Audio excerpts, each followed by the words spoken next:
প্রিয় বন্ধুরা, প্রীতি সালাম এবং শুভেচ্ছা নেবেন।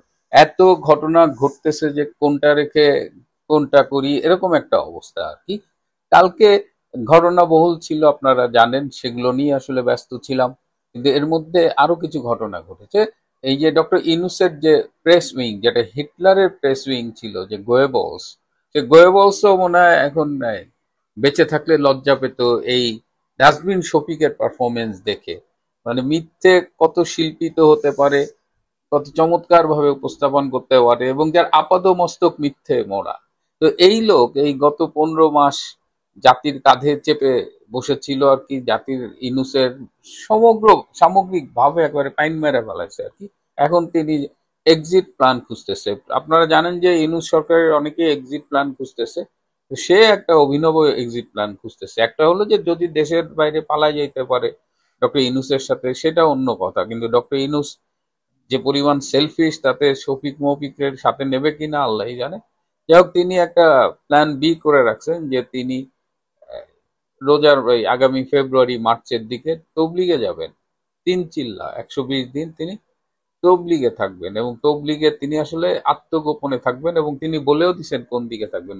এই বরিশালের স্বরূপ কাঠি টাটি ওই দিকে থাকবে, যাতে পরিস্থিতি নিয়ন্ত্রণের বাইরে চলে গেলে ওই দিক দিয়ে পালাই যেতে পারে। এবং আপনি জানেন যে তবলিগে সবাই আল্লাহর রাস্তায় যায়, ভালোর জন্য যায়, কিন্তু অনেক ক্রিমিনালও আত্মগোপন করে থাকে ওই তবলিগের সাথে মিশে।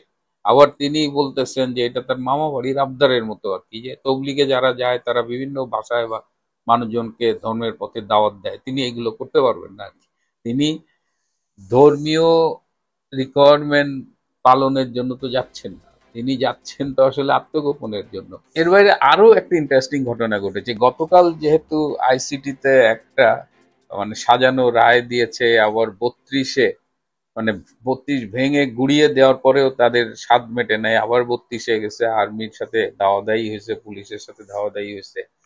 ঠিক যে মুহূর্তে বুলডোজার আর্মি ভাঙতেছিল, ঠিক সেই মুহূর্তে ধানমন্ডি 27-এর পাশে যে রাপা প্লাজা আছে সেইখানে এই যে শফিক তো প্রেস সচিব আর ডেপুটি প্রেস সচিব, ওর নাম কি, আবুল কালাম আজাদ মজুমদার বোধহয়, ওই যে একটু চোখগুলা একটু ডিফারেন্ট, স্পেশাল, হ্যাঁ, স্পেশাল দৃষ্টির অধিকারী।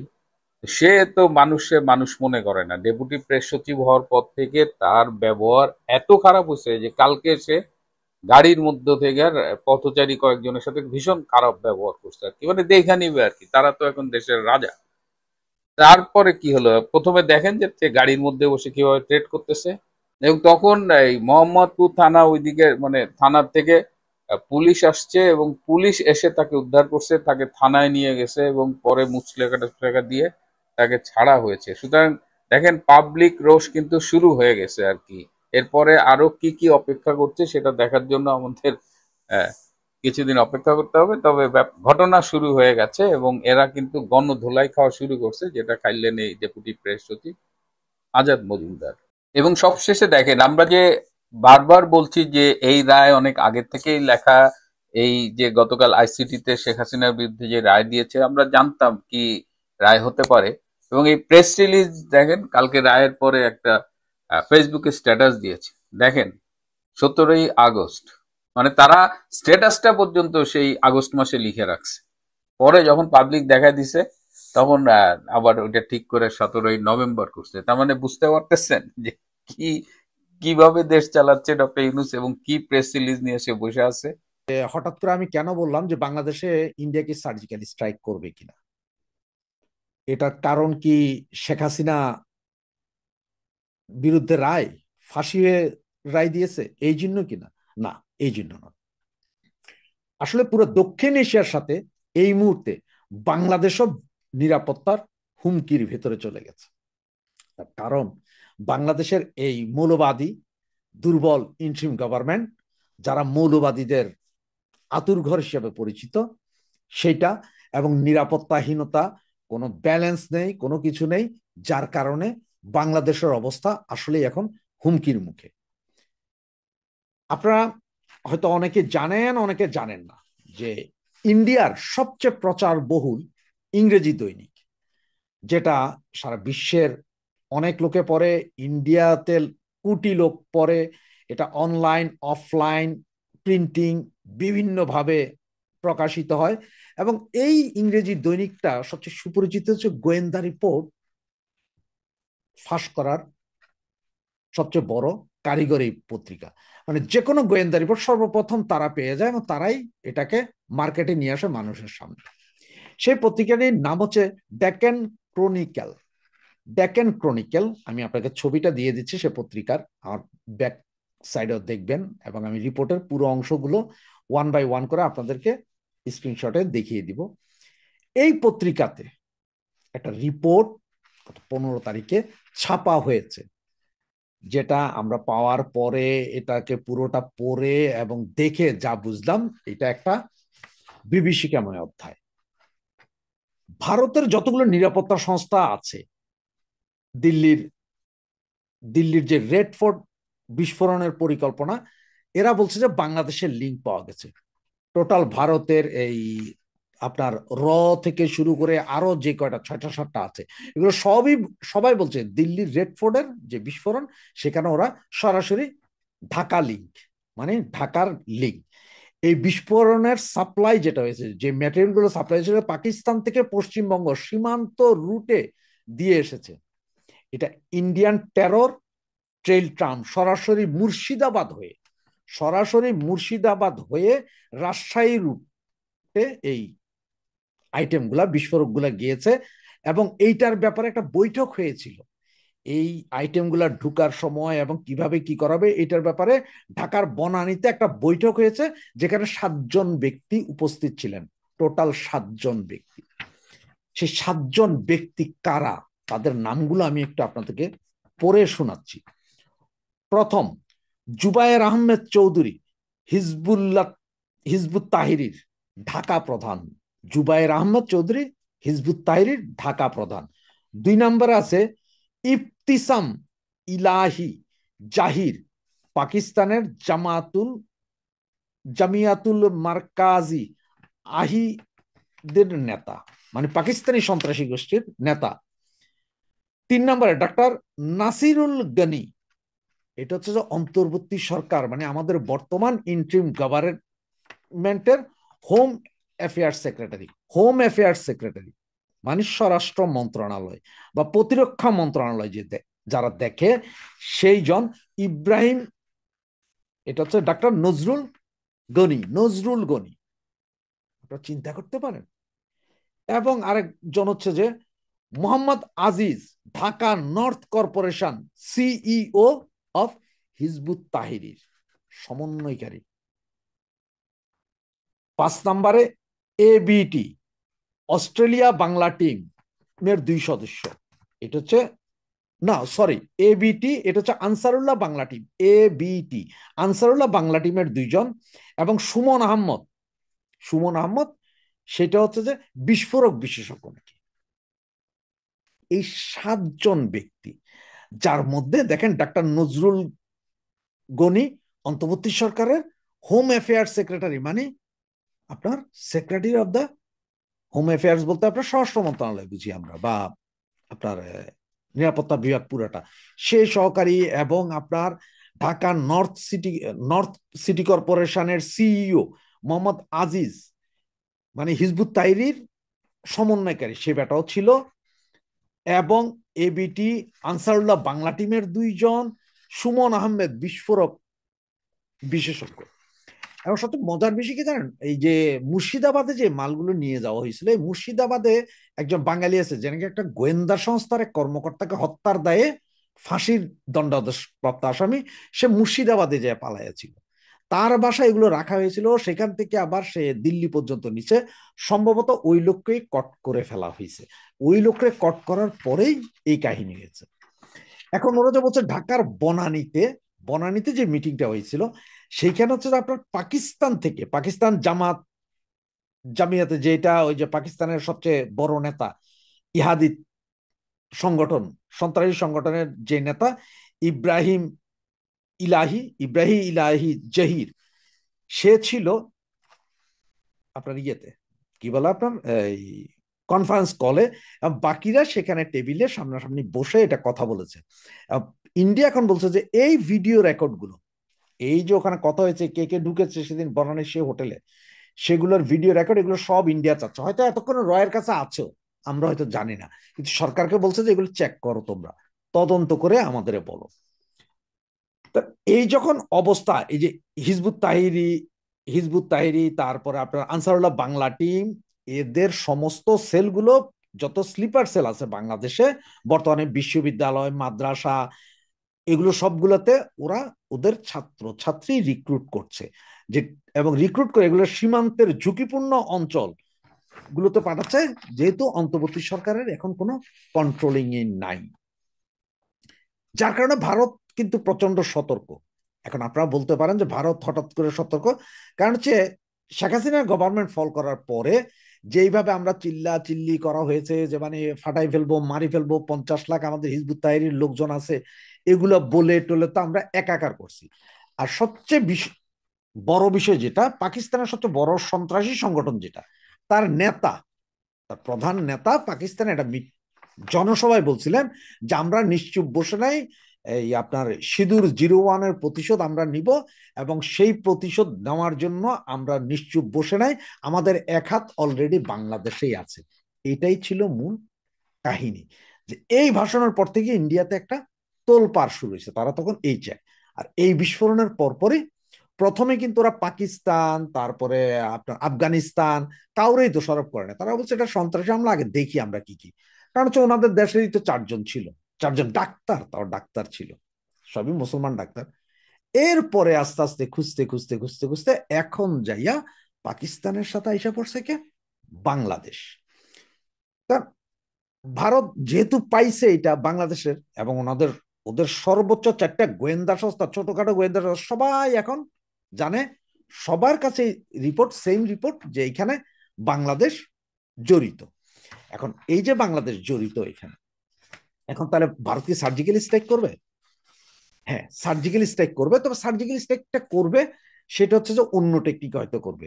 ভারত হয়তো যে পাকিস্তানের মতো যায় ধাই ধাই ধাই ধাই বিমান দিয়ে আক্রমণ করে বসবে না, বা ব্রাহ্মস ক্ষেপণাস্ত্র বাংলাদেশে মারবে না।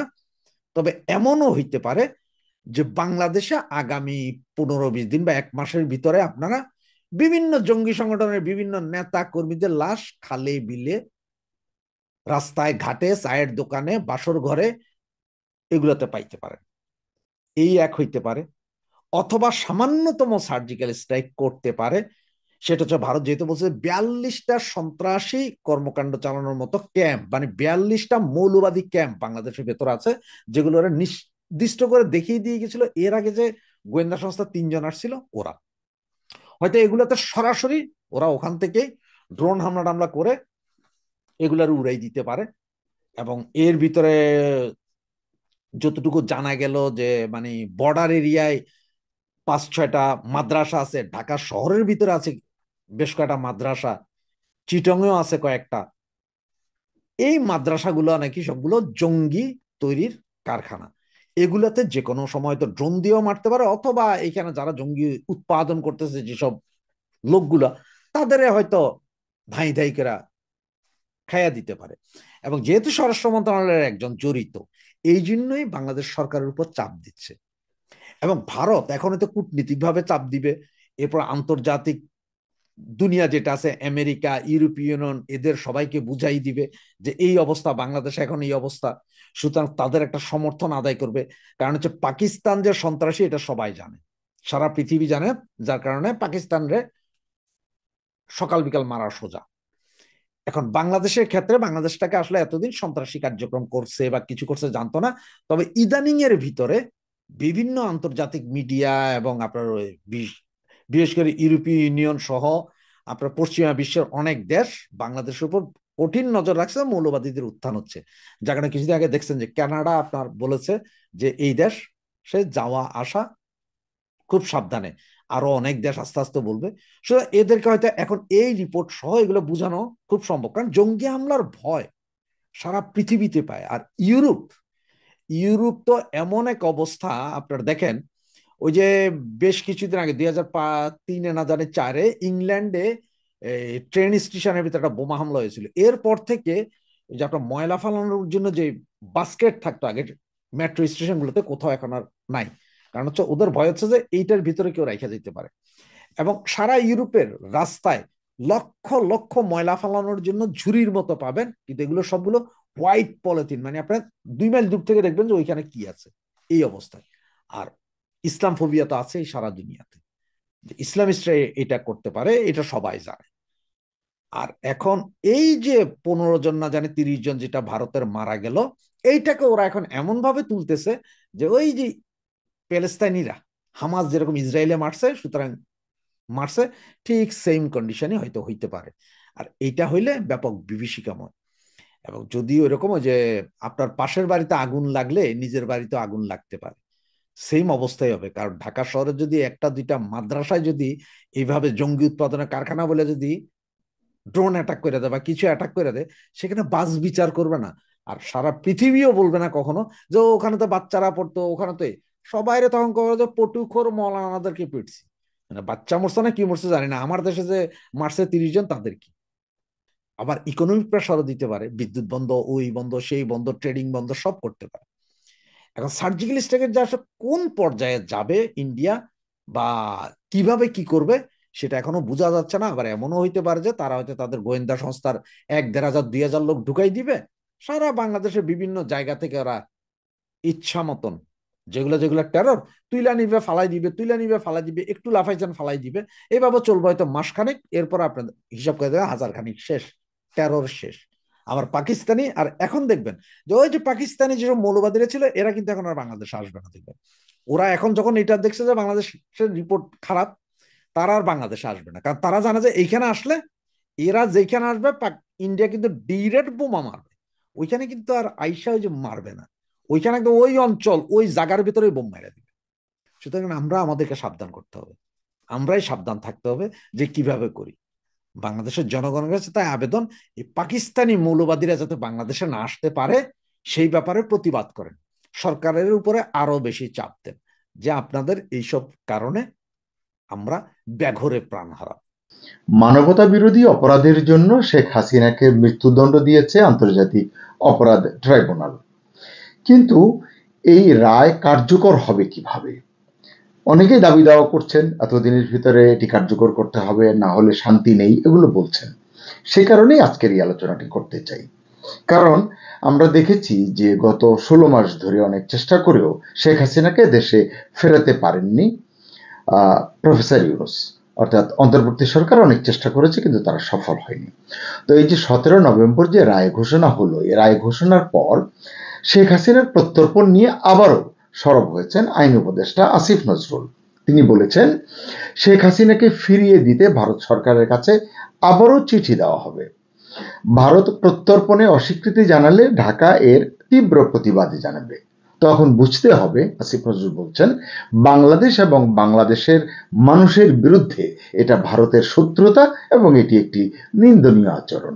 ইতিমধ্যেই সরকারের তরফ থেকে শেখ হাসিনা এবং আসাদুজ্জামান খান কামালকে, সাবেক স্বরাষ্ট্রমন্ত্রী, এই দুজনকে হস্তান্তর করার জন্য ভারতের কাছে আহ্বান জানিয়েছে বাংলাদেশ। এই ট্রাইব্যুনালের রায় ঘোষণার পরপরই বাংলাদেশের পররাষ্ট্র মন্ত্রণালয় ভারত সরকারের প্রতি আহ্বান জানিয়েছে যেন অনতি বিলম্বে দণ্ডপ্রাপ্ত এই দুই ব্যক্তিকে বাংলাদেশের কর্তৃপক্ষের কাছে, মানে সরকারের কাছে হস্তান্তর করে ভারত। আপনারা জানেন যে এর আগেও কয়েক দফায় শেখ হাসিনাকে ফেরত পাঠাতে আনুষ্ঠানিক অনুরোধ জানিয়েছিল বাংলাদেশ, চিঠি দিয়েছিল, তবে ভারত সেভাবে কোনো প্রতিক্রিয়া দেখায়নি। এদিকে আজ সন্ধ্যায় এক্স হ্যান্ডেলে প্রকাশিত এক বিবৃতিতে ভারতের পররাষ্ট্র মন্ত্রণালয়ের মুখপাত্র রণধীর জয়সওয়াল বলেছেন, আন্তর্জাতিক অপরাধ ট্রাইব্যুনাল বাংলাদেশের সাবেক প্রধানমন্ত্রী শেখ হাসিনার বিষয়ে যে রায় ঘোষণা করেছে ভারত সেটি লক্ষ্য করেছে, কারণ আমাদের সরকারের তরফ থেকে তাদেরকে জানানো হয়েছে। তিনি বলছেন, রণধীর জয়সওয়াল বলছেন যে একজন কাছের প্রতিবেশী হিসেবে বাংলাদেশের শান্তি, গণতন্ত্র, অন্তর্ভুক্তি এবং স্থিতিশীলতা সহ বাংলাদেশের জনগণের সর্বোত্তম স্বার্থের বিষয়ে ভারত অঙ্গীকারবদ্ধ। এই লক্ষ্যে ভারত সকল অংশীজনের সঙ্গে গঠনমূলকভাবে কাজ করে যাবে। এই ধরনের কথা তারা আগেও বলেছেন। তবে আন্তর্জাতিক অপরাধ ট্রাইব্যুনালের রায় প্রত্যাখ্যান করেছে বাংলাদেশে কার্যক্রম নিষিদ্ধ থাকা বাংলাদেশ আওয়ামী লীগ। আওয়ামী লীগের সভাপতি শেখ হাসিনা এই রায়কে পক্ষপাত দুষ্ট এবং রাজনৈতিক উদ্দেশ্য প্রণোদিত বলে নিন্দা করেছেন। এখন আসুন আমরা একটু দেখি যে বাংলাদেশ সরকার ফেরত চাইলে কি ভারত শেখ হাসিনাকে ফেরত দেবে না দিতে বাধ্য, এই বিষয়গুলো আমরা একটু আলোচনা করে দেখি।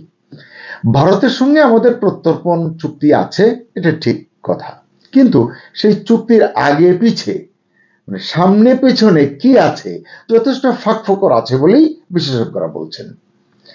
এই রায় ঘোষণার পর শেখ হাসিনাকে নিয়ে ভারত কি কোনো সংকট বা সমস্যা অনুভব করছে বা করতে পারে, কিংবা ভারতে শেখ হাসিনার অবস্থান কি হাসিনার জন্য মানে তার জন্য কোনো অসুবিধার সৃষ্টি করতে পারে? কারণ আমরা জানি তিনি অতিথি হিসেবে সেখানে আছেন। এখন কি এমন কোনো প্রেক্ষাপট তৈরি হতে পারে কিনা যে তাকে রাজনৈতিক আশ্রয় দিয়ে তিনি রাজনৈতিক আশ্রয়ে সেখানে থাকবেন? এর সামনে পেছনে কোনো যদি কিন্তু আছে কিনা? কারণ শেখ হাসিনা যদি আশ্রয় চান সেটা কিভাবে নেবে ভারত সরকার? ভারত কি এমন ভাবতে পারে যে শেখ হাসিনাকে স্থায়ীভাবে আশ্রয় দিলে মানে রাজনৈতিক আশ্রয় দিলে বাংলাদেশের সরকারের সঙ্গে যেই সরকারই থাকুক, অন্তর্বর্তী বা নির্বাচিত নতুন সরকার থাকুক, সেই সরকারের সঙ্গে ভারতের সম্পর্কের অবনতি হতে পারে? এরকম কি ভারতের মনে এরকম একটি চিন্তা বা প্রশ্ন আসতে পারে। এক্ষেত্রে শেখ হাসিনা সহজে যেটা পারেন সেটা হচ্ছে দেশে ফিরে এসে আত্মসমর্পণ করতে, এটা আইনজীবীরা বলছেন, বা ভারতে থেকে মানে ওখান থেকে প্রত্যর্পিত হওয়ার ঝুঁকি নিতে। ঝুঁকি শব্দটি ব্যবহার করা হচ্ছে। এখন এই দুটির ভিতরে কোনটি বেছে নেবেন শেখ হাসিনা? কারণ তার সামনে তাহলে এখন এই প্রেক্ষাপটে কি কি আইনি বিকল্প আছে? এক হচ্ছে তিনি আপিল করতে পারেন, আরেকটি হচ্ছে তিনি রাষ্ট্রপতির কাছে ক্ষমা চাইতে পারেন, প্রাণ ভিক্ষা চাইতে পারেন, অথবা অনির্দিষ্ট সময়ের জন্য দেশের বাইরে থাকতে পারেন। এখন যেমনটি আছেন, এর মধ্যে কোনটি করবেন শেখ হাসিনা এটি তো আমরা বলতে পারছি না। আইসিটি আইনের 1973-এর 21 ধারায় যেটি বলা হচ্ছে, এই 21 ধারায় দেখছি যে শেখ হাসিনা সুপ্রিম কোর্টের আপিল বিভাগে আপিল করতে পারবেন, অর্থাৎ আইনি অধিকার রয়েছে, আপিল করার অধিকার রয়েছে, কিন্তু এই আপিলটিও করতে হবে নির্দিষ্ট সময়সীমার মধ্যে। কিন্তু শেখ হাসিনা কি আপিল করবেন? আমার তো মনে হয় না, কারণ এই বিচারটা তো তিনি অ্যাকসেপ্ট করেননি, এর স্বচ্ছতা নিয়ে প্রশ্ন তুলেছেন, এটিকে নিন্দনীয় বলেছেন, প্রহসনের বিচার বলেছেন। তাহলে কেন তিনি সেটিকে নিয়ে আপিল করবেন? এটি যুক্তিতে টেকে না। এছাড়া যে আইনে এই বিচার হয়েছে সেটা নিয়েই তো প্রশ্ন রয়েছে। গতকাল আমি একটি কন্টেন্ট করেছি এই বিষয়ে, আশা করি যদি আপনারা দেখেন তাহলে একটা স্বচ্ছ ধারণা পাবেন, বুঝতে পারবেন যে আইসিটির অধ্যাদেশ এবং আইন নিয়ে যে তুলনামূলক সাংবিধানিক ব্যাখ্যা, যে পার্থক্য রয়েছে, সেই ব্যাখ্যাটা আপনাদের কাছে পরিষ্কার হবে যদি আমার কন্টেন্টটি আপনারা দেখেন।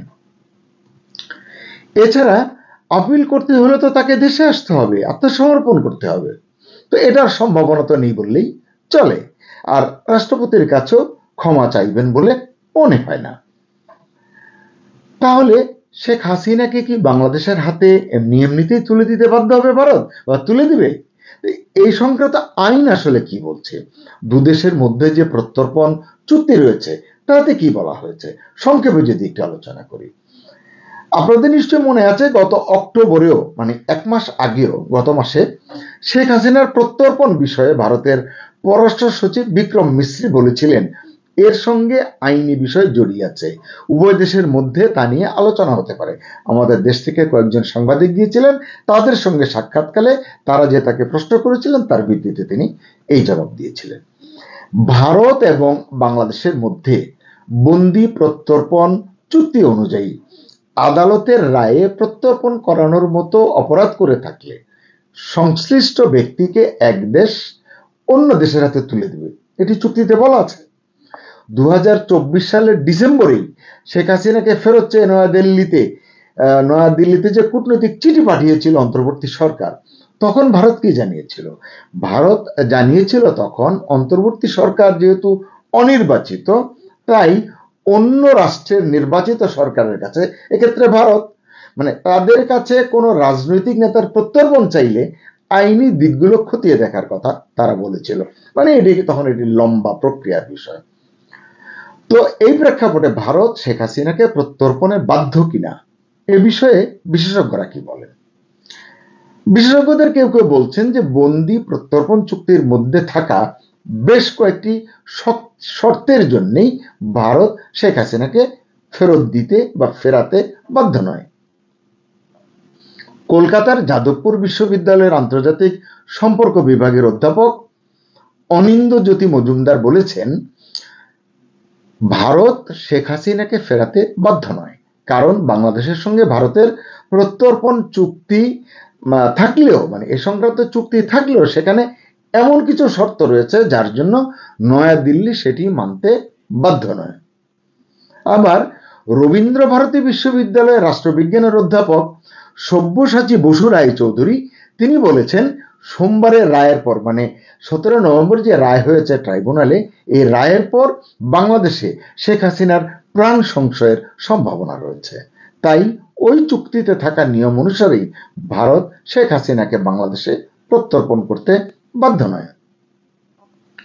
এছাড়াও আইন বিশেষজ্ঞরা আরো বলছেন যে আন্তর্জাতিক মানবাধিকার আইন অনুযায়ী যদি কোনো দেশে কারো জীবনের ঝুঁকি থাকে তবে সংশ্লিষ্ট ব্যক্তিকে আশ্রয় দেওয়া দেশ ফেরত পাঠাতে বাধ্য নয়। এক্ষেত্রে ভারত।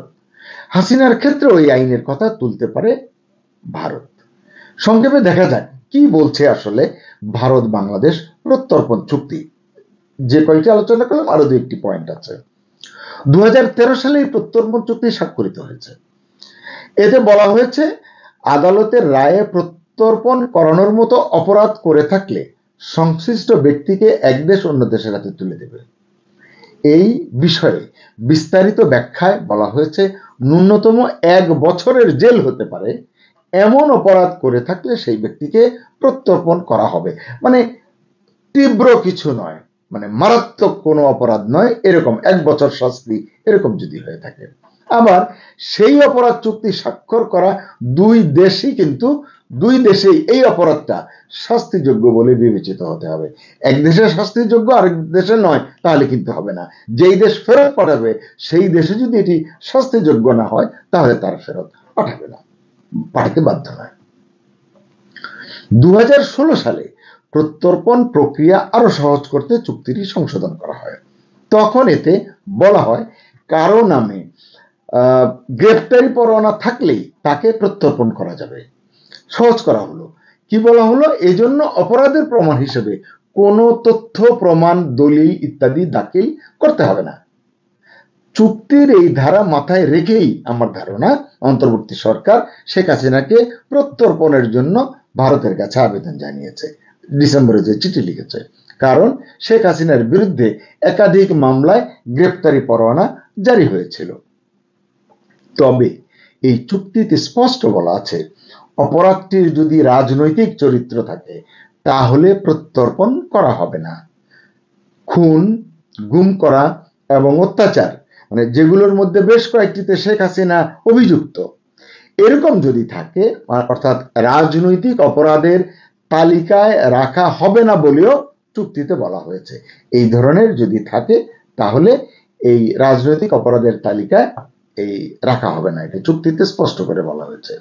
চুক্তিতে আরো বলা হয়েছে, বিচারের নেপথ্যে যদি সৎ কোনো উদ্দেশ্য না থাকে তাহলে ভারত বা বাংলাদেশ সংশ্লিষ্ট ব্যক্তিকে প্রত্যর্পণ করবে না। সৎ উদ্দেশ্য আছে কিনা, মৃত্যুদণ্ড রায় দেয়া হয়েছে, এখন এটি বাস্তবায়ন করবে, এটি স্বাভাবিক। তাহলে এখানে এটিকে সৎ উদ্দেশ্য নয় বলেই ধরে নিতে পারে যেই দেশ প্রত্যর্পণ করবে সেই দেশ।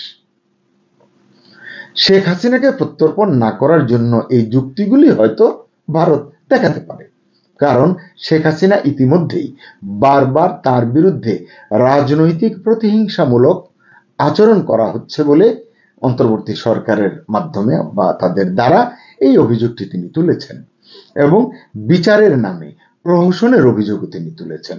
আর আজকে তো আপনারা শুনলেনই, ইতিমধ্যে আপনারা জেনেছেন এই বিচারকে আওয়ামী লীগ প্রত্যাখ্যান করেছে, তিনি নিন্দা জানিয়েছেন। মানে এরকম যুক্তি এবং ব্যাখ্যা হয়তো আরো আছে, প্রধানগুলো আলোচনা করলাম। এ থেকে এটাই স্পষ্ট বোঝা যাচ্ছে যে ভারত সহজে শেখ হাসিনাকে প্রত্যর্পণ করবে না বাংলাদেশের কাছে। এখন অন্তর্বর্তী সরকার কি করে, কোন পথে অগ্রসর হয়